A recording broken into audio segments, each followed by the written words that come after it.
Ang tuberculosis o TB ay isang nakakahawang sakit na dulot ng Mycobacterium tuberculosis. Maaari itong maipasa sa pamamagitan ng pag-ubo, pagbahing, o pag-ihing may TB at sa pamamagitan ng maliit na droplet na naglalaman ng bakterya na maaaring ma-inhale ng iba. Kung nais mong malaman kung mayroon ka o may mga tao sa paligid mo na maaaring may TB, narito ang 10 mga sintomas o senyales. Welcome sa Mind Your Body channel. Kung bago ka pa lang sa channel na ito, ay huwag kalimutang mag-subscribe at pagkipindot na rin ang notification bell para updated kayo sa mga susunod na videos ng channel na ito. Number 1. Matagal at masamang ubo. Ang mahabang panahon na ubo, lalo na kung may kasamang plema, ay isang pangunahing senyales. Number 2. Pag-ubo ng dugo. Kung may lumalabas na dugo mula sa pag-ubo, ito ay isang malakas na indikasyon. Number 3. Lagnat.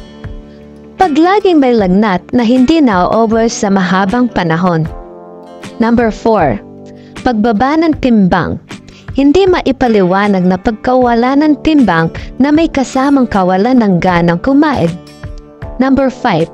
Pagkapagod.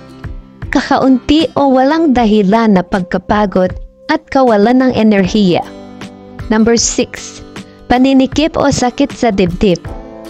Sakit sa dibdib lalo na kung umaabot sa likod ay maaaring senyales. Number 7. Mahirap huminga. Pagiging mahirap sa paghinga lalo na kapag gabi. Number 8. Pagsusuka. Minsan mayroong pagsusuka na nauugnay sa TB. Number 9. Pamamayat. Maaaring mangyari kahit na kumain ng tama. Number 10. Mataas na lagnat. Lagnat na umaabot sa higit sa 39 degrees Celsius o 102 degrees Fahrenheit. Kung ikaw o ang isang tao sa paligid ay mayroong mga senyales na ito, mahalaga ang agaran pagpapatingin sa isang doktor para sa tamang pagsusuri at agarang paggamot. Ang TB ay maaaring malunasan kung ito ay agad na natuklasan at nasuri. Sa pag-aalaga ng ating kalusugan, wala dapat tayong balewalain. Ang tuberculosis ay isang delikadong sakit na maaaring magdulot ng malubhang komplikasyon kung hindi ito agad na napansin at gamutin. Ngunit sa tamang kaalaman at agarang pagkilala sa mga senyales, may pag-asa tayo na labanan ito. Sa pagtutulungan natin, maaari nating mapigilan ang pagkalat ng tuberculosis sa ating komunidad.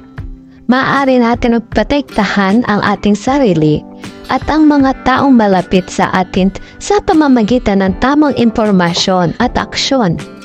Huwag tayong maging apathetic sa kalusugan at magtulungan tayo sa pagpapalaganap ng kamalayan tungkol sa TB.